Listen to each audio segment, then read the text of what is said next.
Hello, everyone, and welcome to another thrilling episode of the Days Grimm. My name is Brian Michael Day. My name is Thomas Grimm.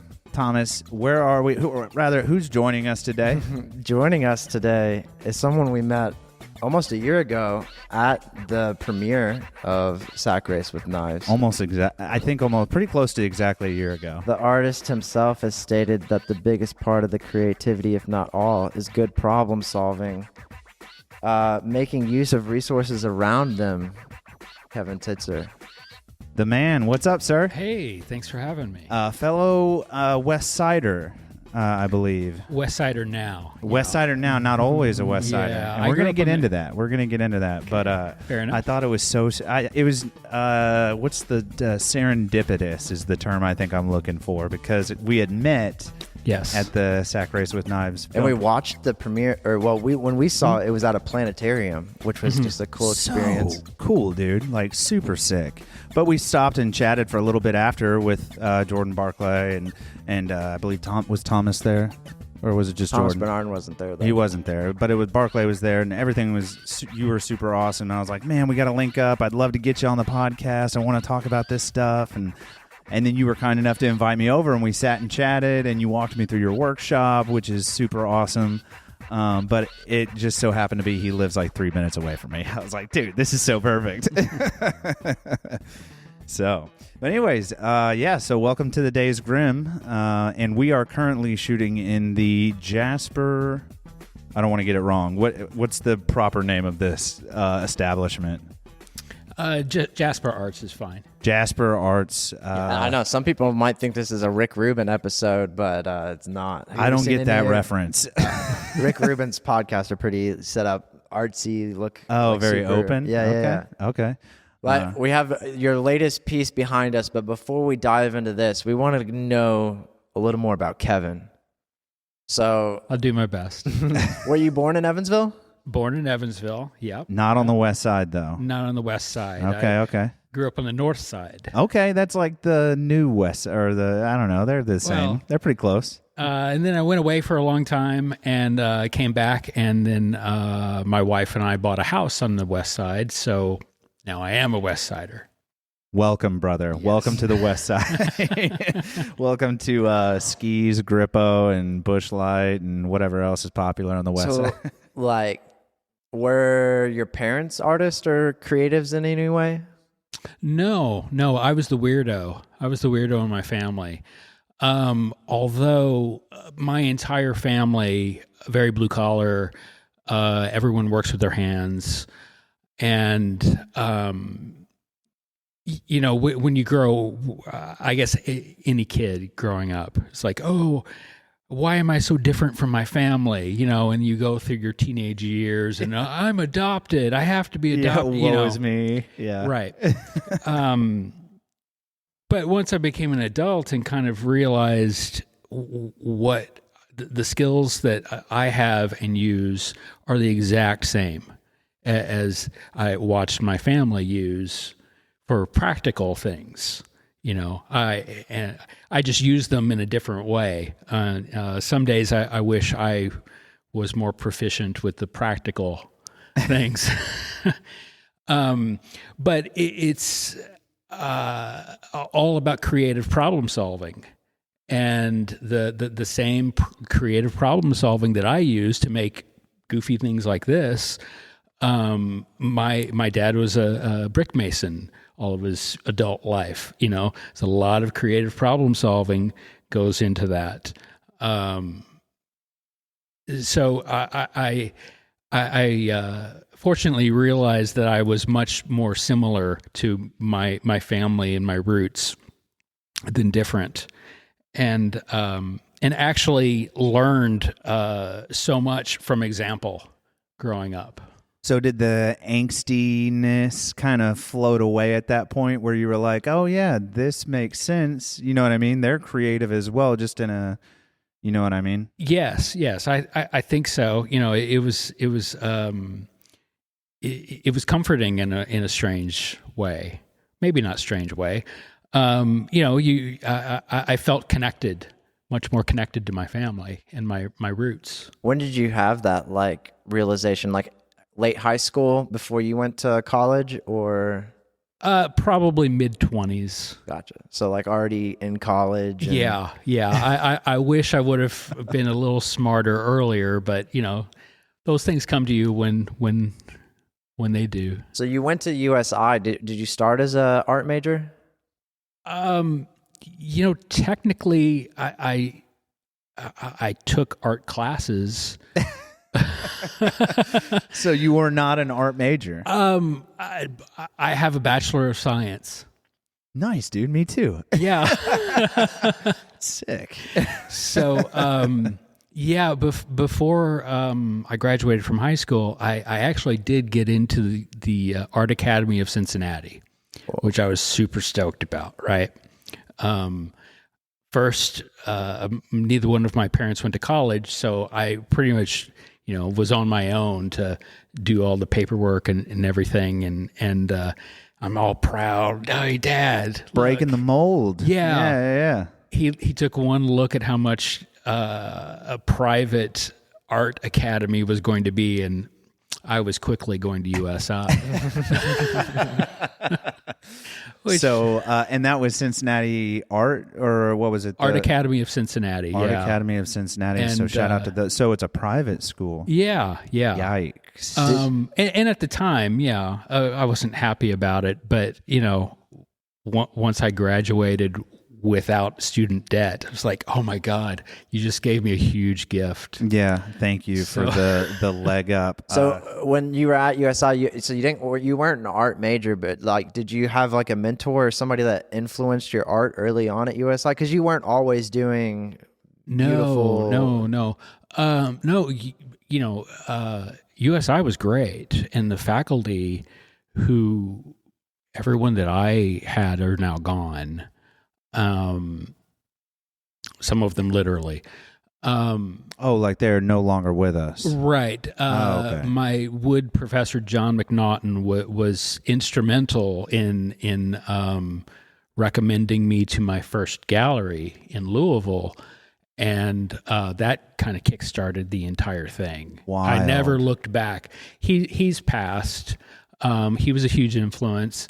Lenny Dowie, who was in charge of the clay department, he was a huge influence. His wife, Ann Dowie, who they're both in the movie as well. His wife, Ann Dowie, was actually my high school teacher. So you got handed off from the wife to yes. They were hugely influential in a lot of ways. They were surrogate parents to me. And poor dad, creative dad, instead of rich dad, poor dad. But Annie was my high school teacher my senior year, and that was her first year teaching high school. And so she was kind of figuring it out. Yeah. And she had already been in the art world with Lenny. And he was showing his work in Chicago, and they were doing it. So she came at it with the attitude of like, yes, this is a legitimate way of making a living and a legitimate way of living your life. And that was a revelation for me. It was, one of those. They showed you that you could make a career out of it, not just a hobby. Sure. It wasn't like, you might as well say you're going to the moon, kid, kind of attitude. It was tangible. It was there. It was in front of you. Yes. So was this like the trigger pull? Is this when you were like, I'm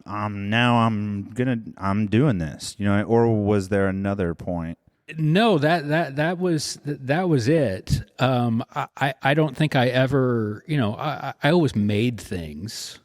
I was always, I grew up with a garage full of tools around me. I couldn't help but make things, and right. And everyone else in my family were creating things or fixing things, or it took me a long time to get through my head that not everyone's dad just makes an addition to your house, right? Yeah, or just because he wants to, or built a brick oven in the backyard for fun, Yeah. It's like, you don't hire people to do things. You do it yourself, kind of thing. I just took that for granted. I was like, the world doesn't work like that. Oh, okay. Well, So this first break in the Louisville thing, is that from where you were starting with like early small sculptures, a lot of those figurines that like are on your site and stuff like that? Yeah, and I'm still making that kind of work. It's definitely evolved over the years. I hope it's better.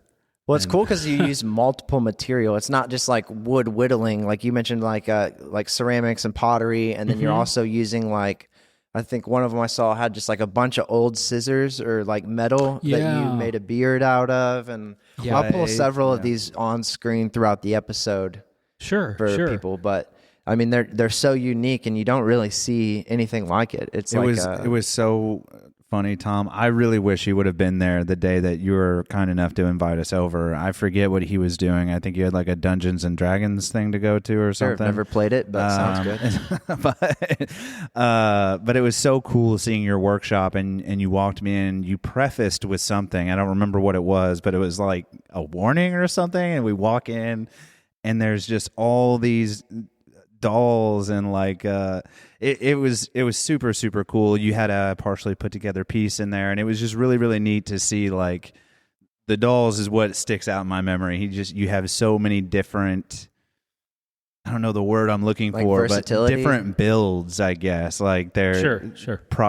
I remember there was like some prostheses involved, which was really neat. Like different prosthetic hands and stuff. It was really cool. But that's just so to get to when you take that break and you start doing these, like, how do you land on, and I think I've asked you this in person after the sack race with knives, but how do you land on like the characters that you build, like the ones that are hanging in the shop and the ones that, how did you get to that? You know what I mean? Sure.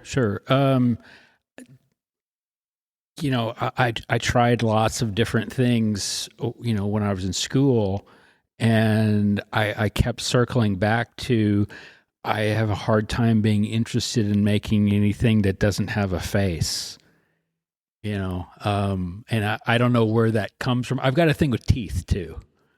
I do a lot of like really crooked teeth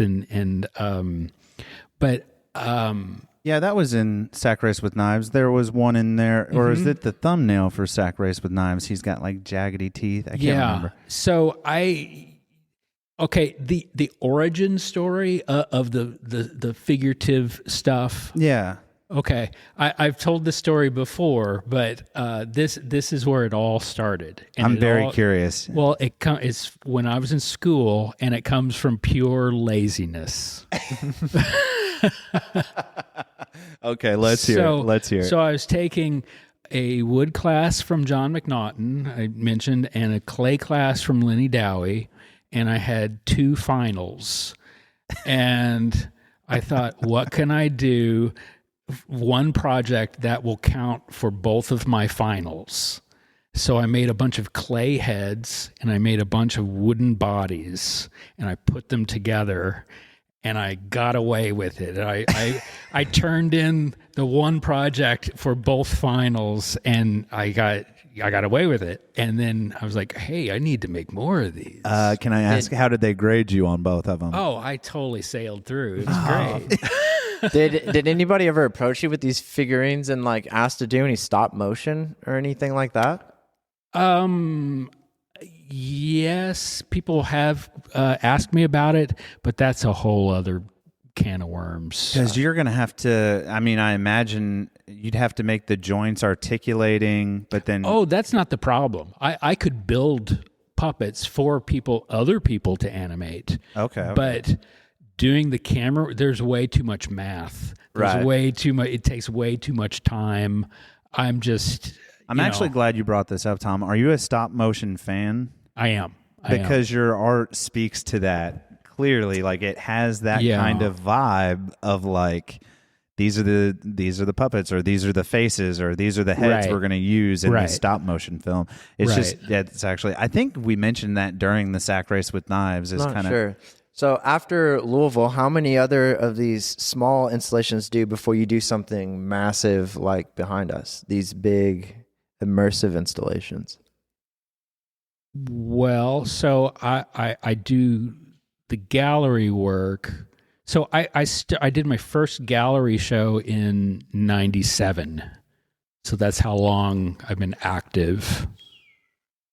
And not that I haven't had lots of twists and turns along the way, you know. Right. So I kind of built up. Let's see. The last time I counted, I actually went through my records and tried to figure out how many figures. Some of them are just heads or of different, you know, just like how many pieces. And this was several years ago, and I had come up with 600 individual figures. And I know I've done several more hundred since then.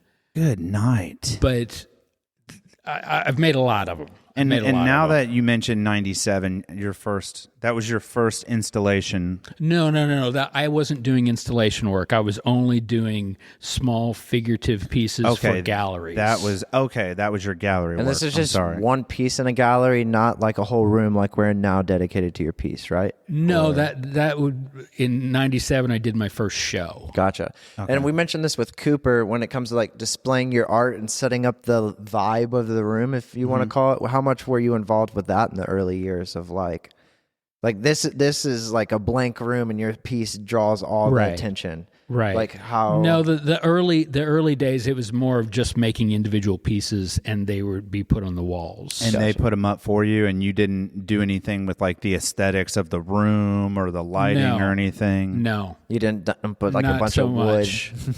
Much. It wasn't until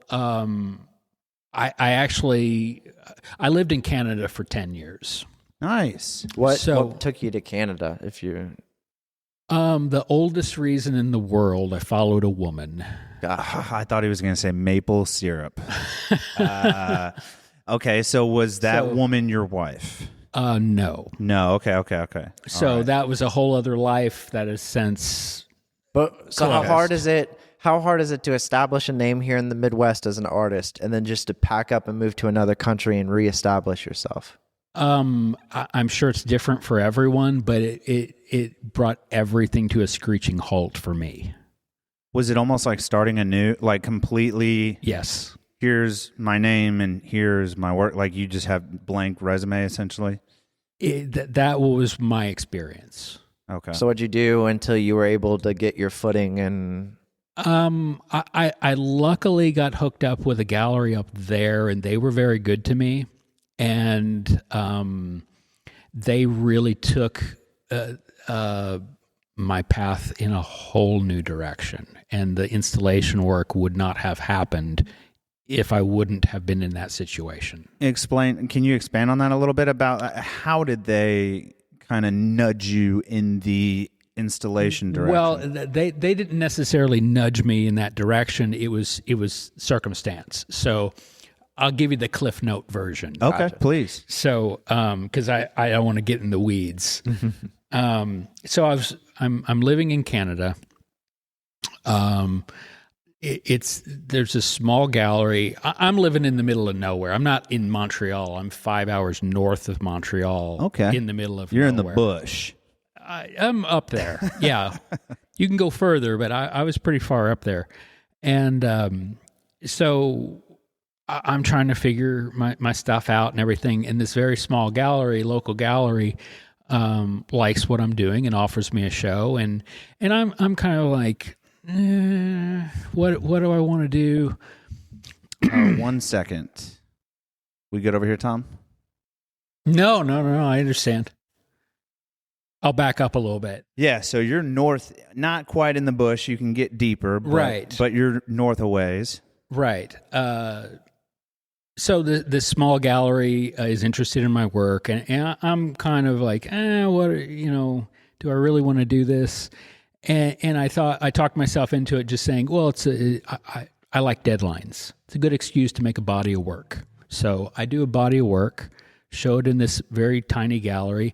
And it goes over really well. I sell almost everything, which was great, but that's not the best part. A director of a theater director shows up at the gallery, and there's a really big tradition in Quebec of puppet theater. Okay. So he sees my stuff, which are not puppets, but influenced. Puppet-esque. Yeah, puppet-esque. That's fair. Same ballpark. Yeah. Yeah, I'm not offended by that at all. And so afterwards, he comes to me and he said, I'm starting a new production. I want you to build my puppets and props. And I said, I don't build puppets and props. He was like, that's okay. You'll figure it out. Like, okay. What else do I have to do? Yeah. So it was this really interesting stage production. He was from Mexico. And it was a collaboration between two theater companies, one from Guadalajara, Mexico, and Quebec, in Saguenay, where I was living.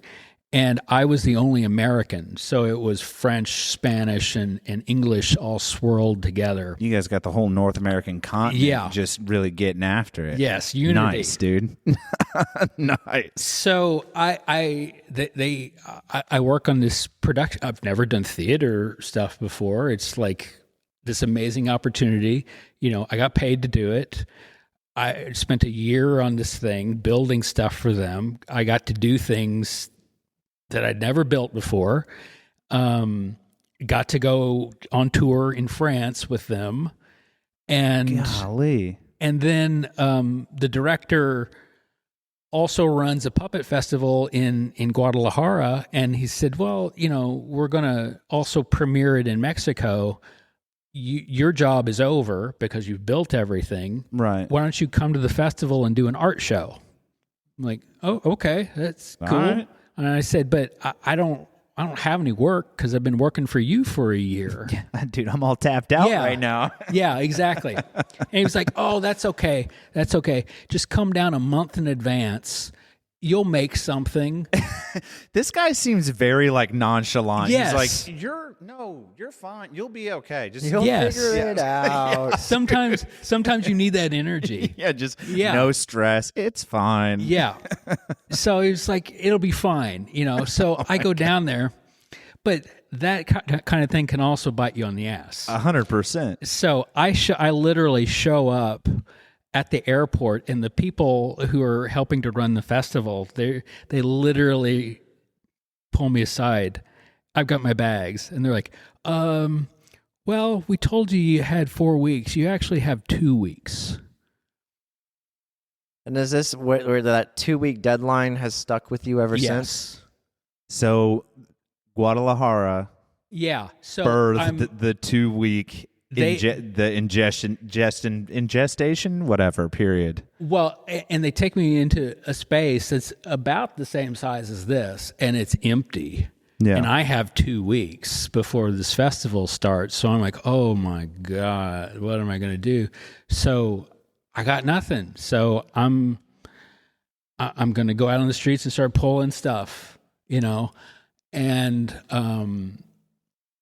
then there was also a subtext of there was an earthquake down there recently, right? So probably quite a bit of collateral and. Well, it wasn't that in particular because it was actually in Mexico City. It wasn't, but everyone was freaked out while I was there. It was palpable. You could feel the energy. Everyone knew someone that it had affected. The just anxious, pent up energy. Yes. Yeah. So it was that energy in that story is going to affect whatever I make.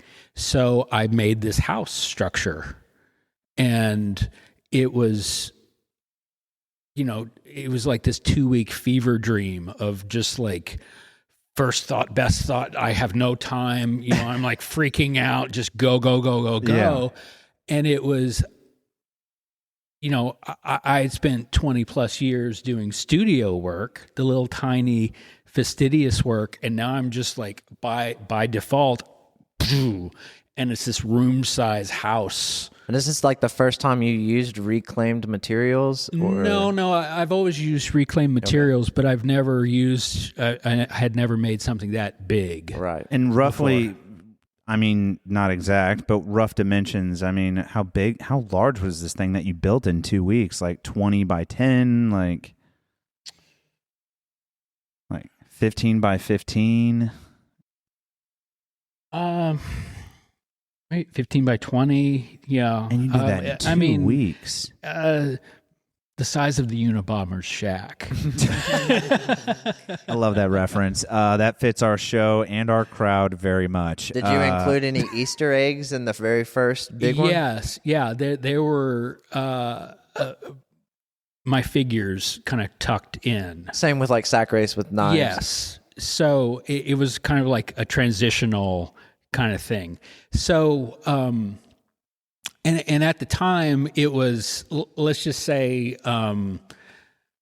politics between our two countries were not great, and we'll just leave it at that, right? Right, yeah. And so I show up, and they're like, who is this crazy American pulling trash into the Who's this guy gallery? dumpster diving back here? Yeah. So it was fascinating to watch, like the light bulbs go off, like, oh, okay, I get it. I see what he's doing. Right. And then when I would explain this is partially about the earthquake, they were genuinely touched. And especially since I was an American and they weren't getting a lot of love from America at the time. So it put a whole other context in it as well. I'm not trying to pat myself on the back. That's just like the situation I was That's in. what an artist does, though, is like finds a way that they can touch the community Right. and then bring it to life. I mean, each one of these installations, like all this is material from Du Bois County, from the local county that Exactly. you've sucked in and made this amazing head that's behind you. Right. That's so intense. All of that, and then they recognized stuff from the streets, and it was like, oh, he's made something literally out of pieces of our community, and then that was when I got the light bulb moment, and I was like, no one has ever reacted to anything that I've made like this before. I need to do more of this. What year is that?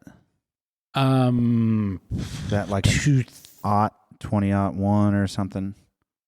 No, that's I want to say 2013. Wow. Okay. Give or take, somewhere right. in there, mid 2000s.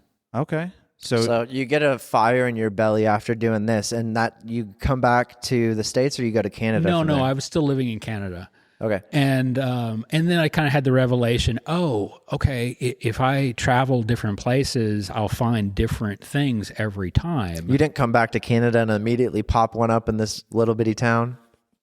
I kind of did. You're like, what's in a around neighboring- snow? Let me make a... Yeah, I did two. One in a neighboring town, and then I got invited, oddly enough, to an anarchist festival, which was just this crazy thing that I did. And I love that. Dude, Unabomber reference, anarchist party. I'm loving everything I'm hearing. So what the piece look like from then? And maybe you can send us a message of that piece afterwards, and I'll pull it up on screen. For the second The one? anarchist. Yeah. Right. So that one was really crazy because it was on this piece of property that was... You made a statue for a cult? No. I kind of wondered what I was getting myself into at the time, because the piece of property was owned by this guy who his business, it was amazing. He built cabins that were traditionally Norwegian. Okay. In Quebec. And he dressed like a Viking. I like that. Swear to God. Why does it keep shutting down?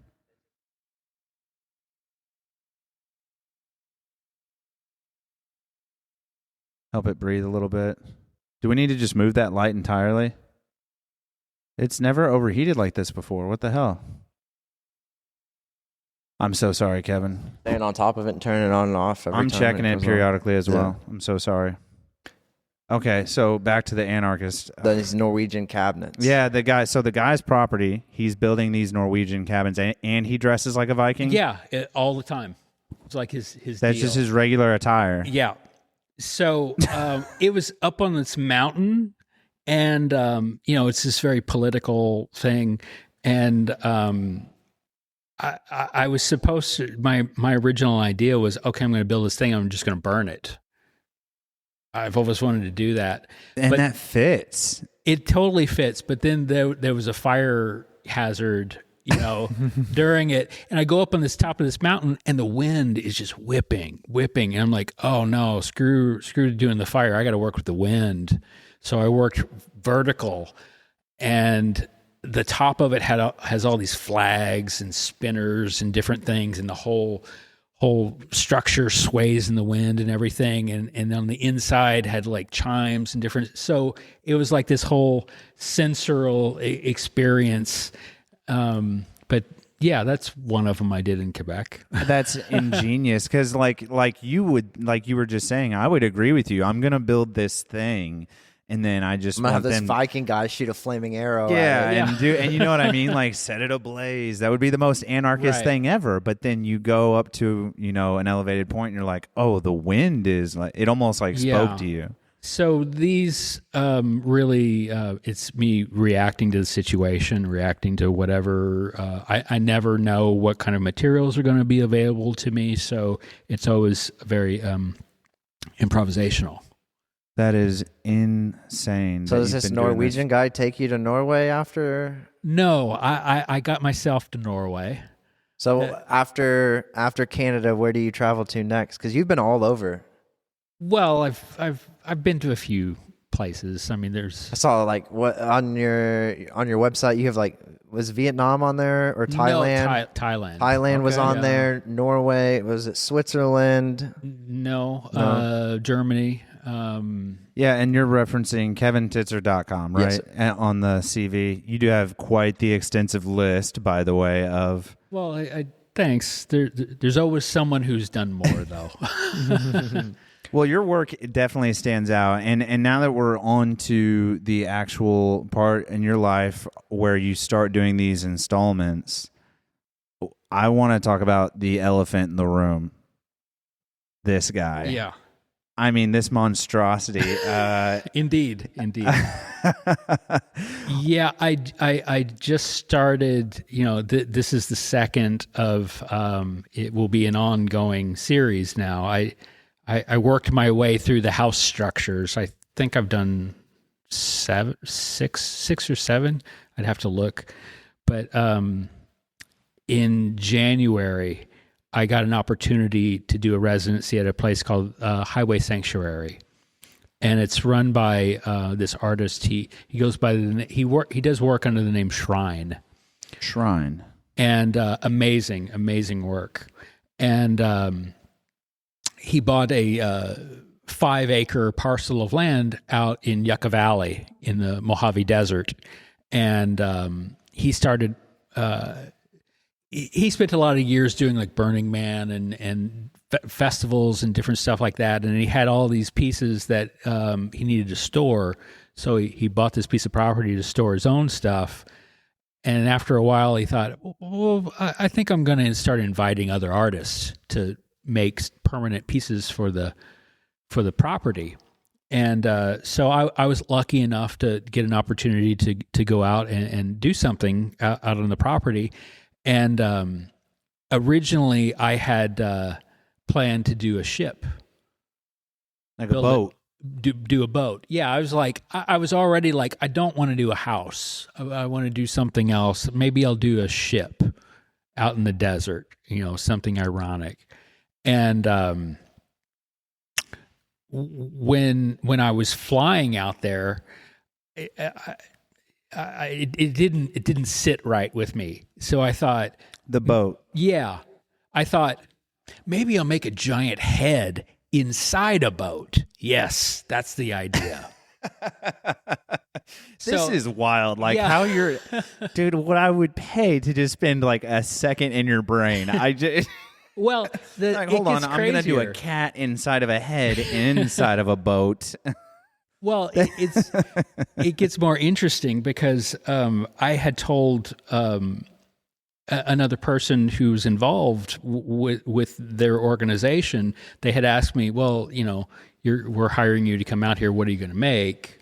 So I told this person I was going to make a boat. So I show up and I'm talking to Shrine and everything, and the first day, and I say, I know I said I was going to make a boat, but I kind of think I'm going to make a giant head in the boat.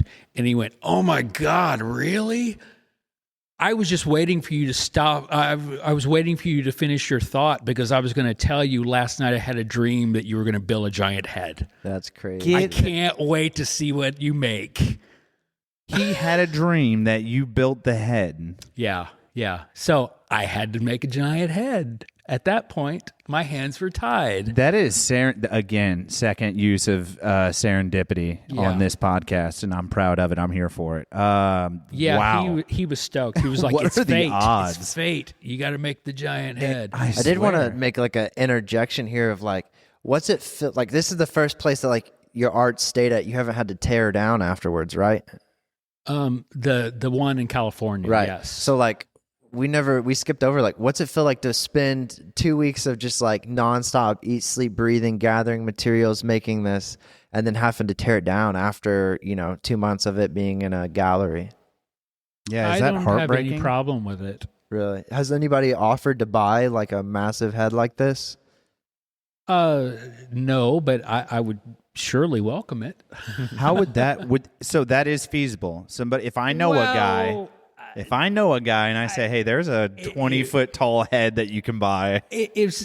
Well, sure, I'm not going to argue with someone who would really want it, but it's not really. And I'm trying to think how many rabbits I could fit in this. It's not really. Whenever I do a big piece, see, this kind of work is really a bookend to my studio work, which is very fastidious and archival and stuff like that. And sometimes that kind of work can make it kind of stir crazy. So being able to go somewhere and just go nuts and first thought, best thought, and not have to worry about this is not going to be bought or sold. This is an ephemeral piece of work that has a limited shelf life. That is a totally different work mode and energy flow to work underneath. And then I can like blow off all that steam and then go back and do the little tiny fastidious work. Right. And the motivation for doing something like this, where it's ephemeral, you go in knowing this is temporary, it allows me to work a lot more loose. I just kind of like, this work is safe. It's not going to fall on anybody, but it's a lot rougher than I would normally work in the studio.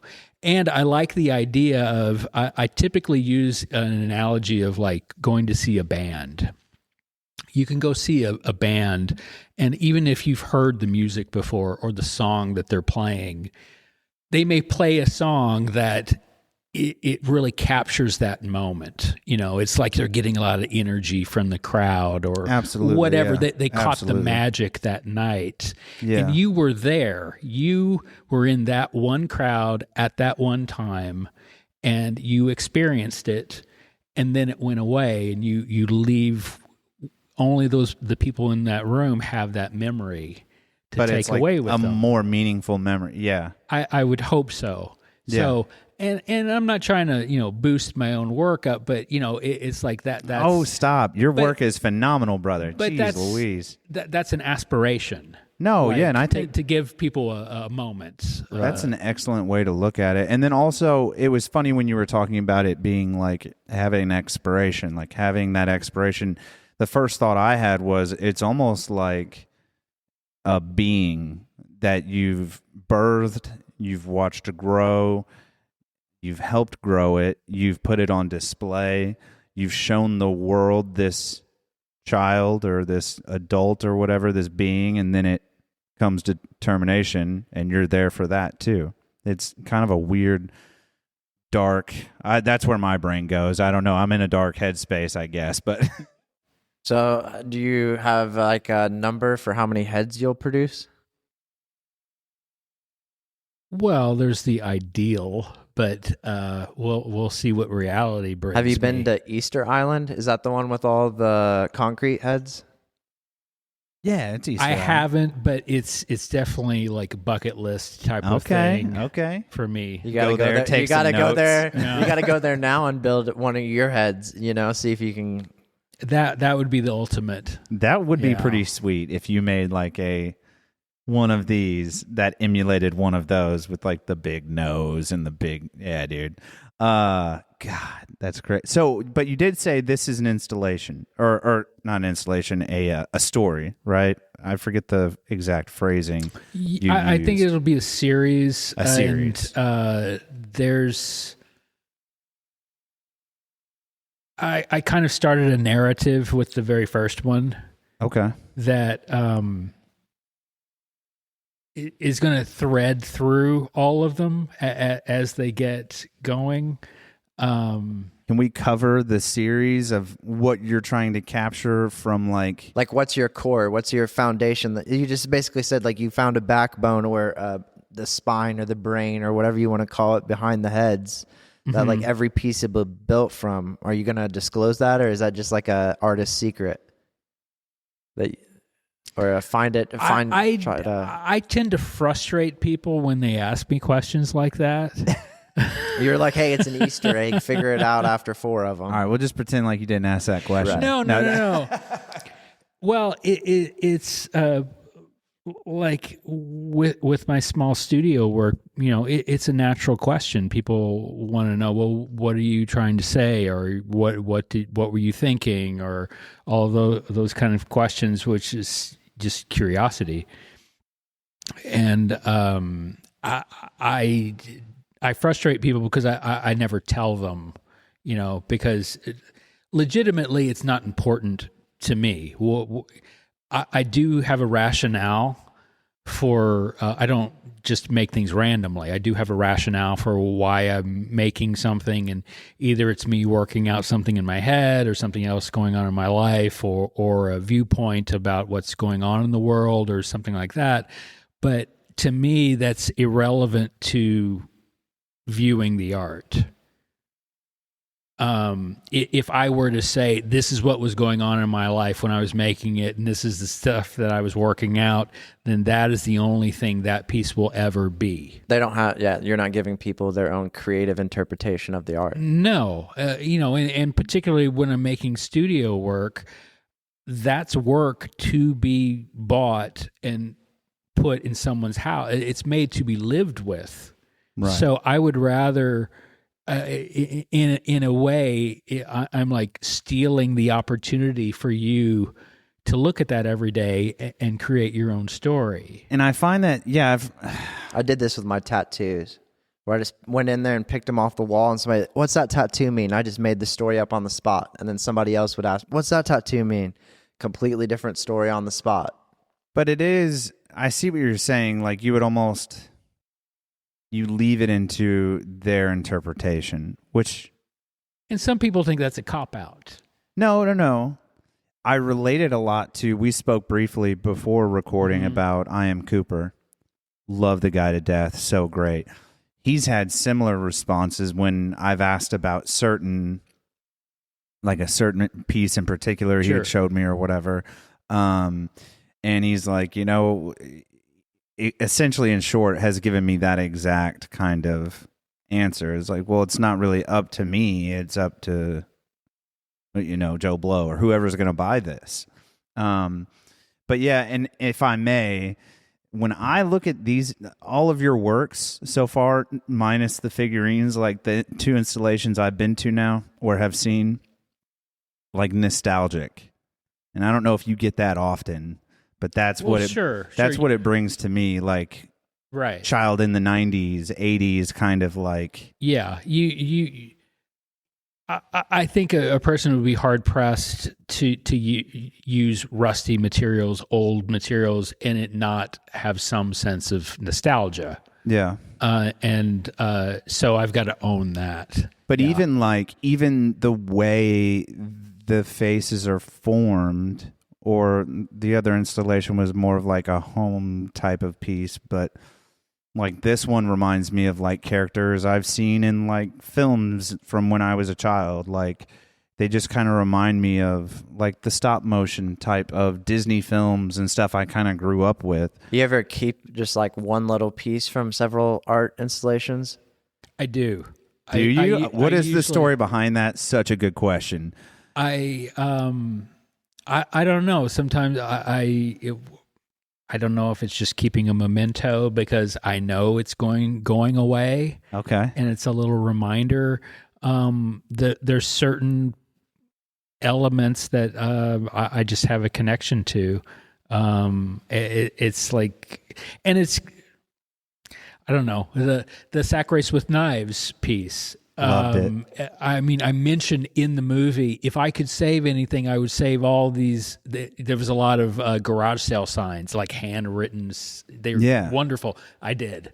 I saved them all. Do you like right now on the piece behind you? Do you already have a piece picked out that you're going to keep, or do you find it when you take it all down? Yeah, it would probably be I'd pick something out when I'm taking it down. Gotcha. That's pretty neat. And then like, I mean, we saw the stop or the time lapse you made before it. Yeah. We'll include some segments through the episode, but like, where like the drum that's on the right side, like how do you know like, hey, I got to put this piece in first before I build the rest of the stuff? Because you had your frame up and then you put the drum in. Yeah. Which, again, we're including this. If you're watching this interview on YouTube, you're seeing it now.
But like in 2 weeks, that's an excellent question. You have a lot of the stuff you're going to work with. Sure. The foundation, the ladders kind of are going up. Yep. And then you kind of get like this TP structure going, and then it kind of blossoms out. But yeah, once you get up to like, I can't see what this silver drum is over here. It looks like an oil can or a gas can. It's but It says acetone. It's an acetone can. Yeah. So how do you get to that? And you're just like, this has to go in here somewhere, or like I knew that this had to be on the temple of the head, or you know what I mean? Well, I kind of, in a sense, I kind of defer back to my upbringing, because in the very beginning, it's purely structural, because I know I'm making this giant weird thing. It better not fall on anybody, you know? That's a liability. Or I'm never going to get booked I'm going to be the guy who children in a gallery, and I'm never going to get booked to do a gig again. That's so horrible, but also that would be true. Yeah. So to begin with, I have to make it structurally sound. So that's the boring answer. In the very beginning stages, it's just like, how am I know I'm going, the higher I go up, I'm going to have to make it stable. So it's purely, just making it safe and making it stable. And but there is a tipping point of, okay, now I know it's stable. Usually it's like when I can climb on it, like free climb on it. Yeah. I know it's not going to kill anybody. Then I can get a little looser with the materials and do purely aesthetic Then things. it turns into a Tetris game of what looks good and fits here. Yes. Okay. I'd like to know how you made this nose. Like, it's so unique. It looks like a bunch of pieces, just like It is. It was. I can honestly say that was the most difficult part. What is the to base nail. of it? Because you see in the time lapse that this weird triangular pyramidal type of structure gets adhered to the face, and then you take some of that green, I don't know what that is. It's metal. It's rusty metal. And you just kind of bent it to the nose, I guess, or That's actually the third version of the nose. oh man, Wow. Homeboys had a lot of nose Yeah. jobs. Okay, Yeah. Young Michael. I actually I had a full set of table and chairs, and I busted them all up, and you can see remnants of the tables, yeah, the and legs, chairs yeah, and the yeah, mouth. absolutely. and the internal part of that nose are parts of chairs, and then it's covered in wood and then covered in metal. But that was one thing that I did vaguely intend to do, because it's making a reference to the region. There's a history of furniture making in the region, so I wanted to make some kind of reference to. It's a subtle reference, but it's there. Okay, and And like on the back side, which I'll include some footage, and there's a whole bunch of like old film plastic canisters. Like, there used to be like a film place around here, or No. A friend of mine, just by coincidence, a friend of mine who, Kurt Eubler, coincidentally, at the opening of Sack Rice with Knives, he walked up to me and said, "You need to do something in Jasper," and that was 7 years ago. So he's been an advocate for me up here, and it sometimes, projects they take time. They take time to gestate and everything. So he was real. does that mean we got to get out in 10 No. minutes? Okay, all right, cool, dude. We're No, good, just Tom. the library. Hey, just so everybody knows, the library is going to close in 10 minutes. Take your library books back. So he was an advocate for me up here, and as the project gestated, and he was a art teacher in Boonville, and Oh, no way. coincidentally, he was retiring and had to clean out the studios the week I was starting here. So he was like, "Come over to Boonville and get a bunch of stuff." So he's the one that gave me the eyes, the drum, a bunch of some of the best stuff I got from Kurt. Oh, my God. and the eyes are notorious. We did talk about that. I don't know if you were in the room, but I can't compliment you enough on the eyes to Appreciate this thing. that. And now that I'm looking at it from the angle I'm looking at it now, you can see that it almost magnifies some stuff on the inside here, which is really cool. But they're bright blue orbs of some sort, and you painted them to look like these beautiful eyes. That's probably my favorite part about the piece. Well, and you said this is the only project you finished a day early. Yeah. So In my entire career. What'd you do? What'd you do that last day? Did you just stand around it and look to see if you could add anything? I was really kind of I don't know what to do with myself. I'm usually go, Scramble. Yeah, right. Literally hours before the opening. And it was I guess I'm going to go down to the Schnitzelbank and have a beer. You have a favorite, when you go to a town, you're like, oh, I want to find this sort of item. Like, you have a favorite material to use? No. Just wood? No. It sometimes, the head I did in Southern California, there was no wood, really. That one's 98% metal. But it'll last in the desert. Sure. It's appropriate for the setting and the situation. But that was like, I had never made something out of that much metal, and it's just literally like put together with wire, and its circumstances dictate what I'm going to make. How many tetanus shots do you get a year? Probably not enough. Not enough for that piece, dude. Speaking of going back to that piece, though, I meant to ask. Hopefully, we've showed it on screen already by now. Maybe we show it again. But the piece in California, that was California, right? Mm-hmm. The one that you put in the desert. Yeah. Yep. What happened to the boat? Because it was just a head. The boat just went away. The boat just went away? Yeah. I meant to ask you because I was like, he said a head in a boat. Yeah. He only showed me the head. Is there a boat somewhere too? But the guy that I had, clarified I'm going to make a boat, he showed up to the opening and he said, "Where's the boat, dude?" He had the same question I had. I feel like me and Shrine and I would just get right along. So what, as you've done these over the years, have you seen like anybody that's come to an art exhibit that just mailed you something that's like, look what I did based, like you inspired me? Like, has anybody like sent you any? No. How about flip of the coin to that question? Did you ever find through your, decades of doing this, have you found someone along the way that obviously you've been doing it this way for a very long time, but is there somebody that helped, add something to how it is what you do, or was there somebody that helped spark this from the initial, your style, if you will? I don't know the proper way to ask that question. You know what I mean? But is there another artist that kind of like that you looked at and you took something from and you were like, I like that idea, or how he did it or she did it, or how they portrayed this, or the way they tell a story, or anything like that? Has anyone ever kind of like added something to you and your art? You mean as far as like inspiration, just inspired over the years? Yeah. Whether that's someone historical or someone historical, or contemporary. Too many to list. I just am a sponge, really. I'm always looking for new ways of doing things. Really, one of the very first people that really kind of was an unlock for me was Alexander Calder. Historic or contemporary? Historic. And it was Alexander Calder? Calder.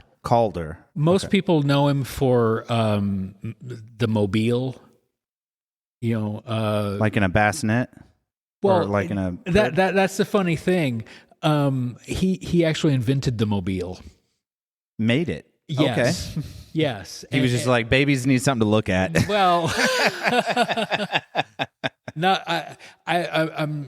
I'm not quite sure if there were hanging things above babies' cribs before Alexander Calder, but he was the first one to make art that moved on its own. Okay. And that's what a lot of people know him for. But in his early life, he made Calder's Circus, which was a huge, huge influence on me. What about contemporaries? Do you have, if you had to just choose one that just kind of springs to mind, maybe we can look up and just kind of in maybe even learn a little bit about them? We're as a podcast, we're just now starting to do informational episodes, so it might be cool for us to look one up. Do you have a contemporary that you kind of you've watched along the years, or? I'd say, my friend Chris Sickles. Chris Sickles, who he's been a very good friend of mine for a lot of years, and he lives just outside of Indianapolis, and he does a lot of book illustration under the name Red Nose Studios. Okay, and he's been very encouraging, and I think we kind of commiserate a lot over the years. But we're two Indiana boys that are close in age and can and you guys are relate making to it. each other. And You're making it, man. You're doing this thing that you love, and you've become very, very efficient and pretty well known internationally, even. Well, I want to know, like, where I you don't know about that, but where do you see like artists fitting into like society today in the digital age? Like, I mean, people are doing digital art, and it's like all over the place, and then you're doing like big hands-on installations, like. I think that's above my pay grade, or probably I maybe just for better or for worse, not in my interest. Gotcha. What about we'll pivot off that to music. Do you listen to music when you build these? Sure. Oh, I've always wondered about this. Is it just like a specific playlist? Like when you go into one, it's like, hey, only this type of music, or like, what's your playlist look like when it comes to one of these?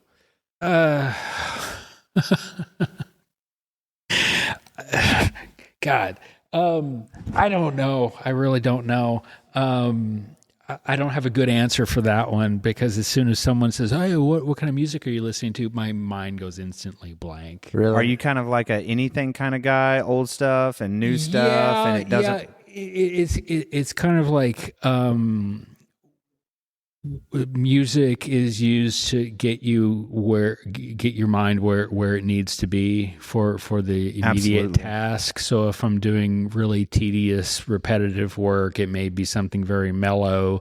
But if you're doing, stuff that's more engaging or bigger, it's something more aggressive, or So I just have an ongoing Spotify list. Okay. When I like something, it just goes on the list, and I keep listening to the same list that has hundreds of man. stuff on it. I'm a huge. I love repping Spotify. They are absolutely great. Yeah. What do you think the most challenging part of your creative process is? Documenting.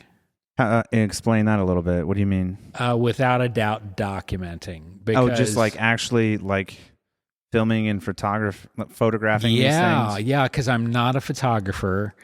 And 2D artists have an easier time, because they can, like, one shot, it's lit well, boom, they're done. Mm-hmm.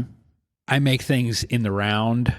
I may have to take 5, 6, 7, maybe 10 shots to get the entire thing, all the little detail and stuff like that. And it rarely comes out. I mean, I literally have people come to my shows still, and they're like, "I had no idea it looked like this," and I've seen pictures. Yeah, I I thought that when I walked in. I've seen pictures of this head all week preparing for this, because I knew we had it coming up. And I walk in and I'm just like, pictures just don't do it justice. I the first thing I said when I walked in was, "Wow." I mean, and another prime example, who was it that did there was an article about the sack race with knives, or maybe it was an older article that I saw when you first did it. I'm not sure, but it was like a News for You article. It may have even been News for You. I'm not sure, but it was a spread of several pages, and I was like, wow, that's really nice. They get close-ups and then far away and then looking through stuff. And I was like, man, that's neat. And then you see the documentary and you're like, that's totally different from what I was expecting. This thing is like magical. Like, it's insane. And the same here. It's just, we're going to add stills and we're going to add some footage of us walking around it, but it just... Sure, I when appreciate Sack that. Race with Knives was that like the most extensive one of your works have been, like, just filmed from start to finish? Absolutely, literally the first. And it's won countless awards as a film, not even as your not art. countless, but it's done, Infinite it's done all right. awards. More Yeah. than my hands and toes, He's not a good counter, is what that Yeah. tells us. More than 20. More than 20. Not so. strong at math. Infinity. It's won Infinity Awards. No, Yeah. it was an amazing film, and then shout out to the Evansville Museum for putting that film preview on. That was amazing. And then Barclay that shot most or all of the documentary. A lot of it. Every once in a while, he would hire a crew, but for the most part, it was him doing handheld. That's got to be... If you could do that for every installation, I'm sure you would, right? Yeah, sure. It'd be nice. It sounds like you need to hire a film crew would get videographer. expensive, I think but- people would get a little bored of that much documentation. So that's why I did the time lapse this time to kind of mix it up a little bit. And where can people, just last mention of Sacrifice with Knives, because it really was an amazing piece. Where can people watch that film again, since we've referenced it umpteen times already? It may be a little bit longer because I know Jordan is still entering it in film festivals. Oh, is he really? Okay, nice. Yeah. I was not aware. I thought it was cut and loose. Or no? Okay. There might be a site out there where you can Okay. go and view it, like Vimeo or... Yeah, I that know was the of those. trailer is available. such a great. I'm so glad we went to that. It was so amazing. Ugh. But just to jump back just briefly to documentation, it's totally my deficiency in being able to document. Also, it's not like, oh my God, people don't understand kind of thing. But as far as like the installation work, you can't replace being in the room.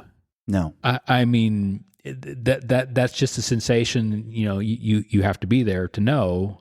Standing next to this thing is a sensation that can't be documented. Well, and like what's crazy is like I was sitting here and I got camera experience and I'm like, if I were to film Kevin making something, how would I do it? And I'm sitting there and I'm like, it's like my mind just runs endless. Like I'd be putting meta glasses on to record first person view. I'm putting like 360 cameras in the room. GoPro on my chest. Right. I've got a GoPro on You got Kevin. a camera with a I've got- time lapse. You got a That's camera great. in every All right, corner. you're on. You're hired. All right. Our going rate is $5 an hour. No, I'm just joking. It would be killer to just be a fly on the wall to watch it happen, though. Well, that's like one thing that's like crazy, just as like a creative to think about is like, dude, it would be like a once in a lifetime experience just to like lock in and like live next to you while you build one of these for 2 weeks and just nonstop. Like, hey, Kevin's waking up, I'm waking up. Like just I'm not. Well, you can have that dream, but I'm not quite sure it would be as good because there's a lot of like. Yeah, that's perfect B-roll, Put it in a folder, 100 gigabytes of Kevin staring at his piece, So back to the time lapse thing, though, in the creation of, and again, the name of this one is From Pillar to Post, right? Yes. Up here in Jasper. So while you were creating this, living in your home on the west side, were you just making that? I wanted to ask this earlier and totally forgot until just now. Were you making that drive every day? No. They were great. They put me up. They So- let you like just sleep here? Yeah. I was in a. That's how hotel Kanye makes room. his music, and that's how Kevin makes his art. Dang, Yeah, it was okay. great. I had 24 access to the building. I was like in a stone's throw from a hotel room right next to Schnitzelbank. That is I ate nice. lunch there every day. It was great. It was a Shout great out gig. to Schnitzelbach. Is there anything from Schnitzelbach in the piece? No. Oh, bummer. Do you have I know we mentioned that the nose was intricate. The eyes are very powerful. Is there do you have something on here that that's in your head right now that you just remember that one thing and it sticks with you and it's like a favorite item in here? I know there's only like 9,000 items in here. there's a but is there lot. one that you're like, oh yeah, that little lock trinket shaped like a heart on the back of the head? You know what I mean? Like That's that one like stuck that. out to me. I have a fondness for the kick drum. The kick drum up here. That's in the head, and a lot of people have commented on it. And most people have commented on the eyes, but then they lock in on the drum, and that's just one of those random items that I could not have guessed I would have had access to, and it was like, oh wow, I'm gonna get as much out of this as I can. I'm gonna stick this kick drum up here. And it's like, I have to put this in the most, the least obvious place. I'm going to put it as high as I can. So, And that's actually a good mention. How much are we missing by not seeing, the crown of the head? Not much. Not much. Okay, there's not like a secret little, like not much as far as you know. Well, I mean, these heads just blow my mind. And this one doesn't really have teeth. No, he did. And it just, it didn't work. And sometimes you just have to move on. It's like that's the good part about the 2-week deal, where it's like, keep on moving. And the teeth weren't working. And what'd you try using, may I ask? It was wood. Just wood for the he teeth? had separate teeth in there, and I could have made it work, but it would have eaten up too much time. Yeah, because at that point with 2 weeks, I mean, you have to weigh out your options. Like, do I want these teeth to be super gnarly, or do I want to finish this chin and move to the ears, which is another prominent. I learned you learn really quick when you're making a face this big, you have to nail the expression. If he looks weird, or it just doesn't look right, it blows the entire thing. It doesn't. Nothing else matters if you don't nail the expression. I hope I nailed the expression, but he's alert. Yeah. Big old eyes. I'm maybe the wrong person to ask, but almost like he's making an inquisition. I don't know. Am I close? Hey, that's He your said it's call, up to man. your There we go. interpretation, Exactly, dude. you know? Exactly. That's what I'm talking about. Is there anything that you hope people take away from your art? Maybe not like the message of the meaning, but just like from your art in general. Oh, like a good take home. Yeah. Indifference is death. So, I always strive to have some kind of reaction. I don't care if someone hates my work. That still means I think it makes That's it still better. a reaction. it touched them in some way. Yeah. It's like I would love to make someone indignant, but to have someone walk in and just that means I failed. I get what you're saying. There's no visceral reaction. Or... Boring is terrible, So to reach someone on some kind of level, whether it's positive or negative, it doesn't really matter. Do you think if you would have stayed in Evansville and not moved to Canada, you would have made it as an artist to where you're at today? Well, I don't know where I've made it at this point, but I mean, you're doing installs and I know exhibits. the only thing I can say about that is I doubt seriously I would have been doing installations. Follow-up question. And then I have one. Don't let me forget. I've got one really good final question before everything. But so if Evansville called and they said, we want to do a residency downtown, we want a giant head on it. I don't know. You know what I mean? But Sure, would you entertain sure. that? And do you think something like that is... Absolutely. I'm actually... Oh, did I just stumble onto something here? No. Oh, dang. No one. I was like, dude, are they calling my wish. boy? Yeah. Give me a call. Yeah. Shout out Evansville.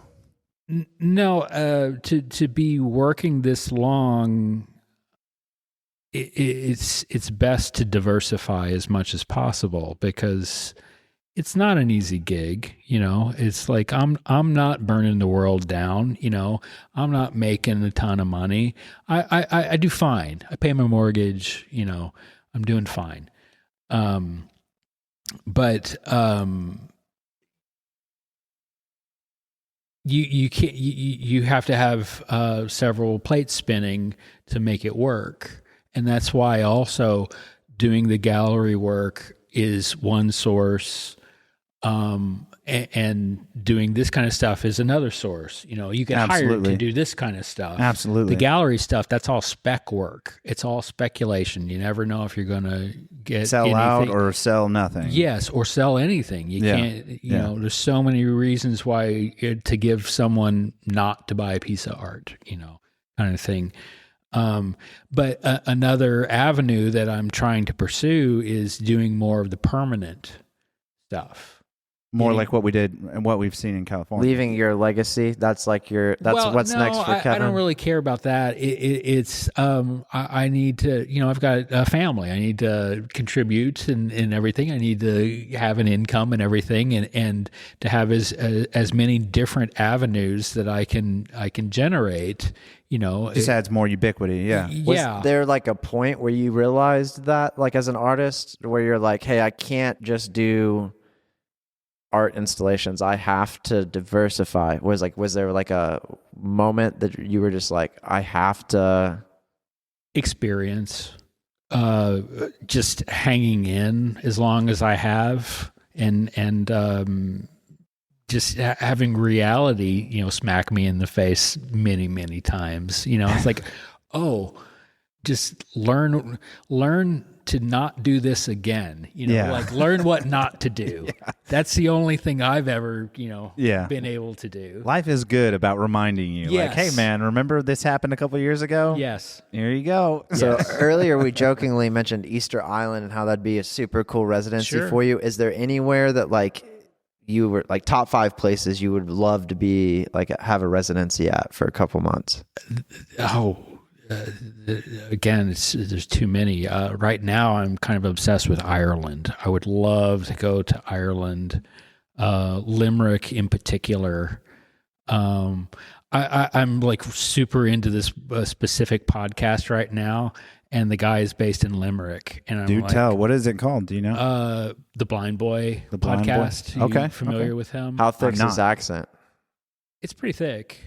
Dude, I've talked to some people in Ireland, and they sound kind of normal through the 9 to 5 hours, and then after 9 to 5, they just go to the bar. It gets worse. And then they go home, and if you caught them after the bar, it was, it might have been English. Unintelligible, it was. But it makes sense to them. That's all that matters. Sure. So like on these places, say they book you in Ireland. Like, how much research are you doing on the area, like on the plane ride there, or are you prepping beforehand of like?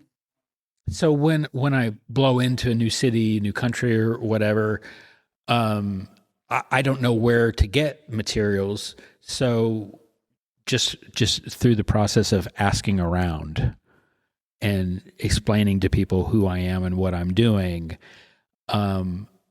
people tell me stories.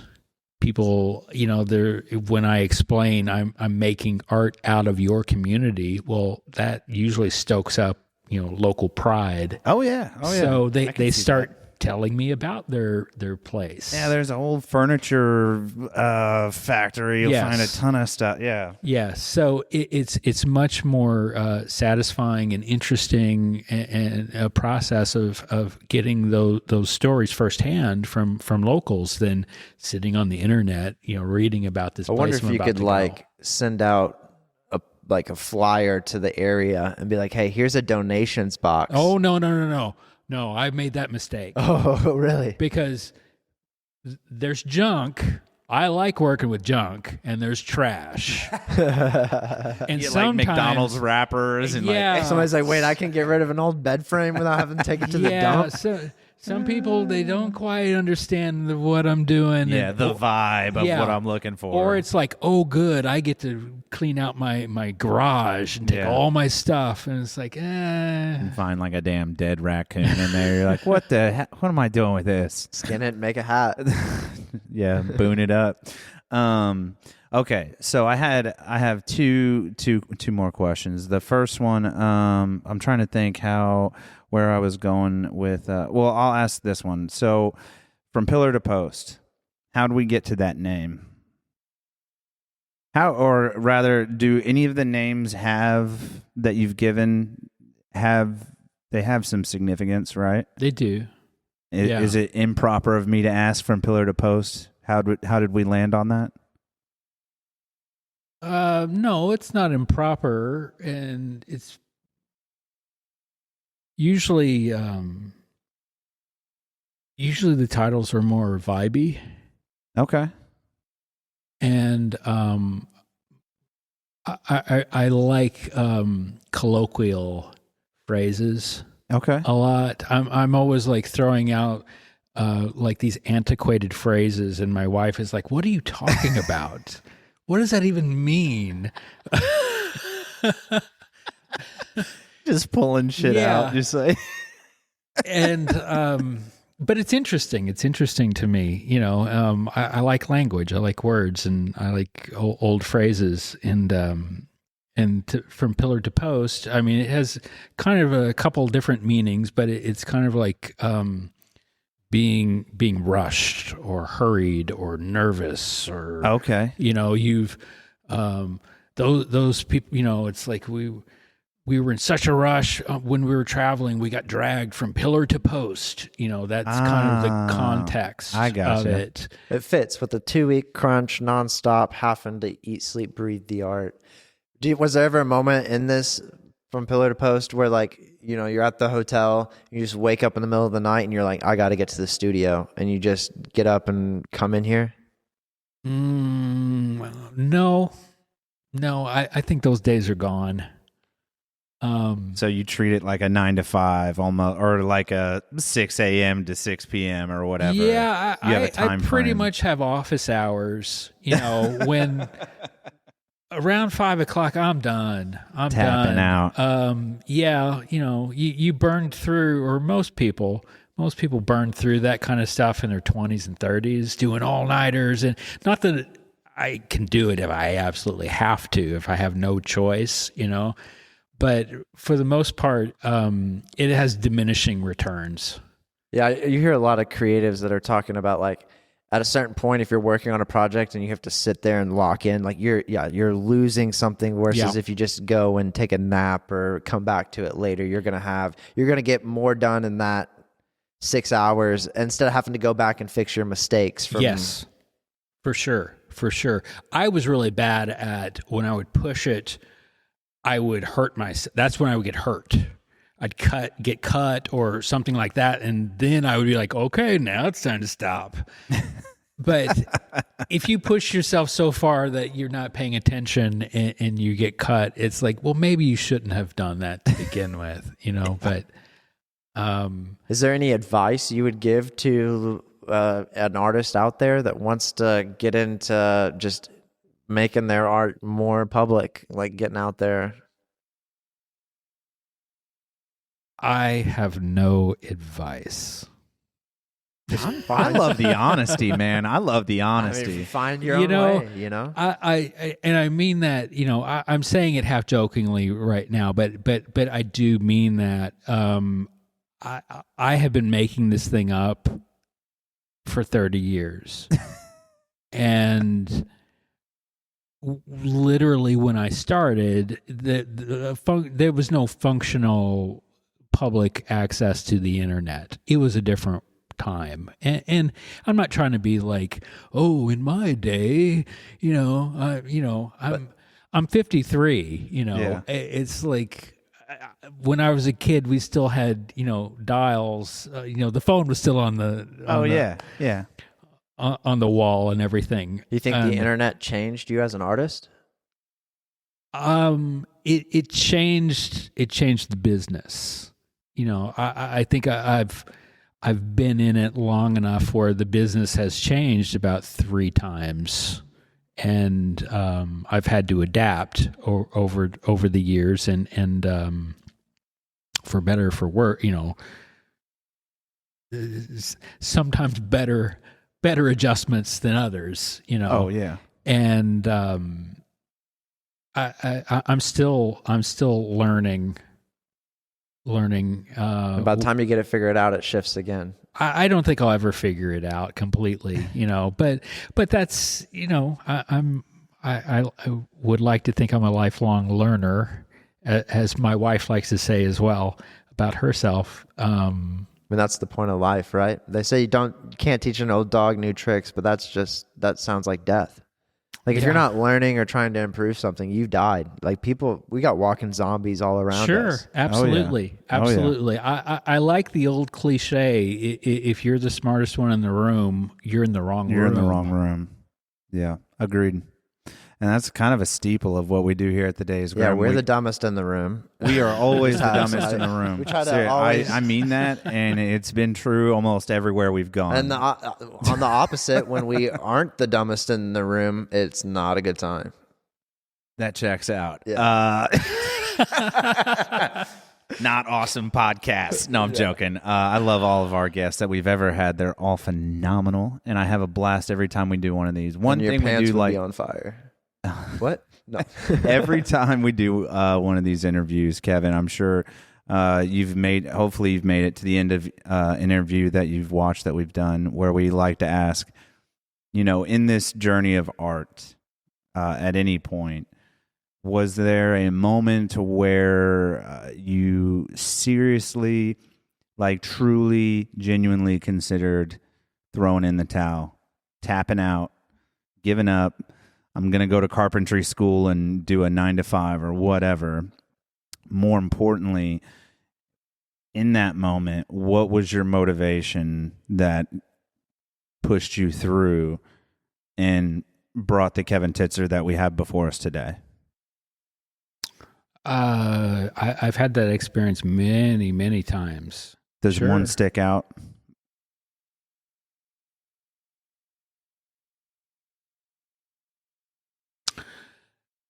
When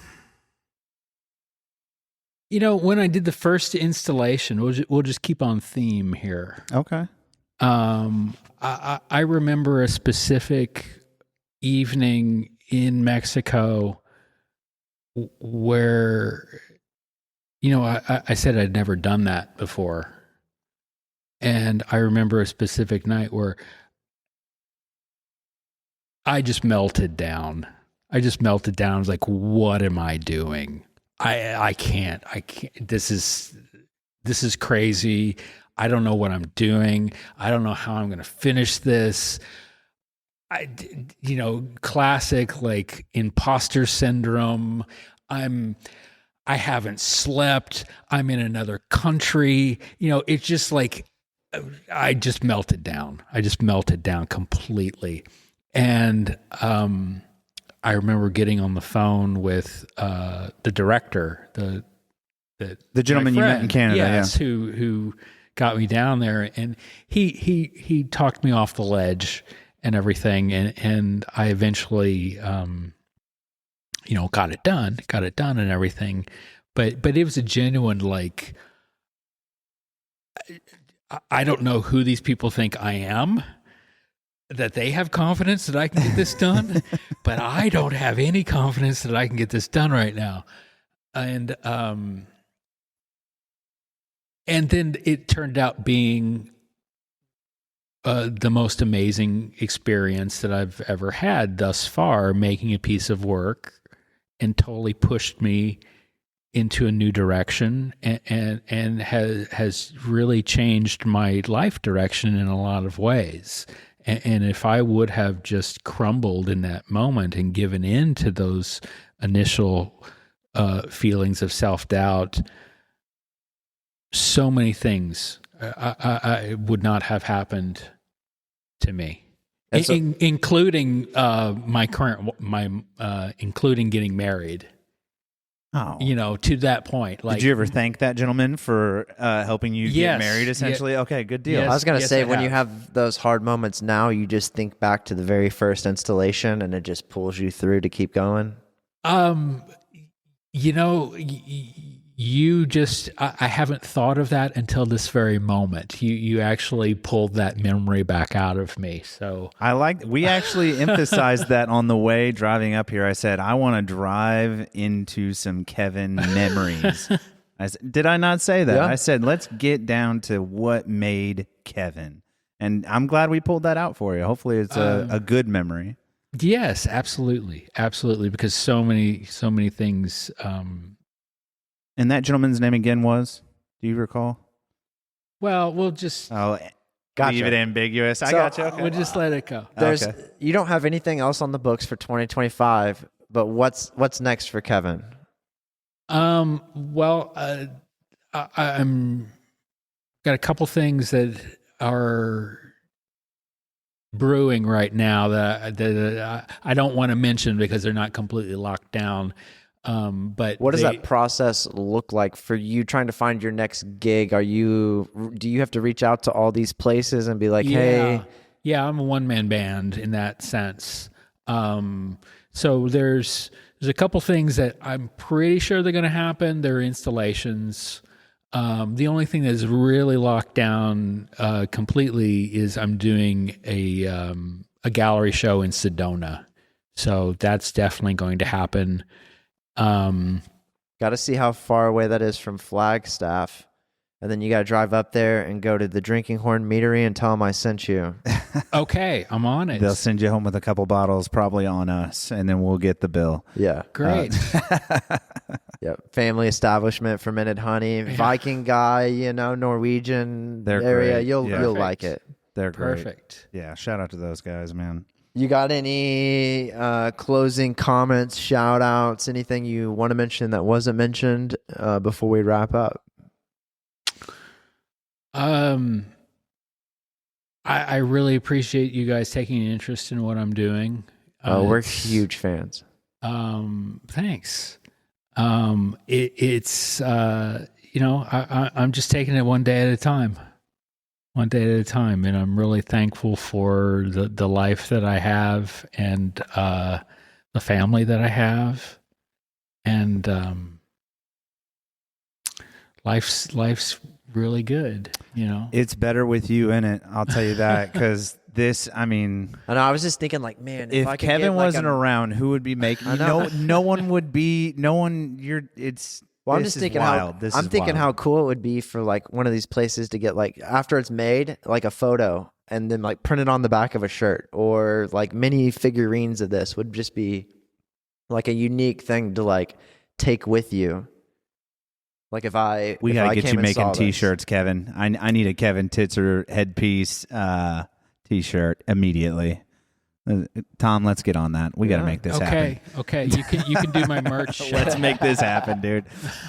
Kevin, seriously, thank you so much for taking the time Thank to you. sit down and talk to us. Yes, I And appreciate A it. year in the making, and I'm glad we finally got you. And thanks for bearing with the technical difficulties. Yeah, you know? yeah. Not a problem. Tom, Not a problem.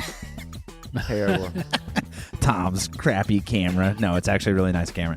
But seriously, I can't thank you enough. I'm so appreciative. I meant when I said this world is better for having beautiful That's pieces very like this kind. in it. And the figurines are phenomenal.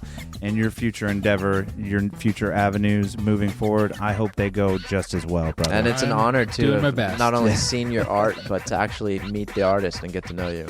It's a privilege.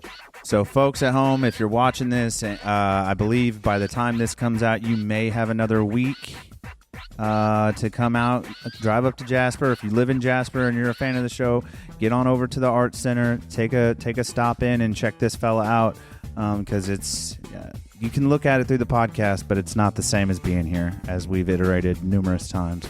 So, but yeah, we're very thankful to the Jasper Art Center. We're very thankful to Kevin. But I think this is another thrilling episode of the Days Grimm. My name is Thomas Grimm. My name is Brian Day, and this has been Kevin Titzer. Thank you so much, sir. Thank you.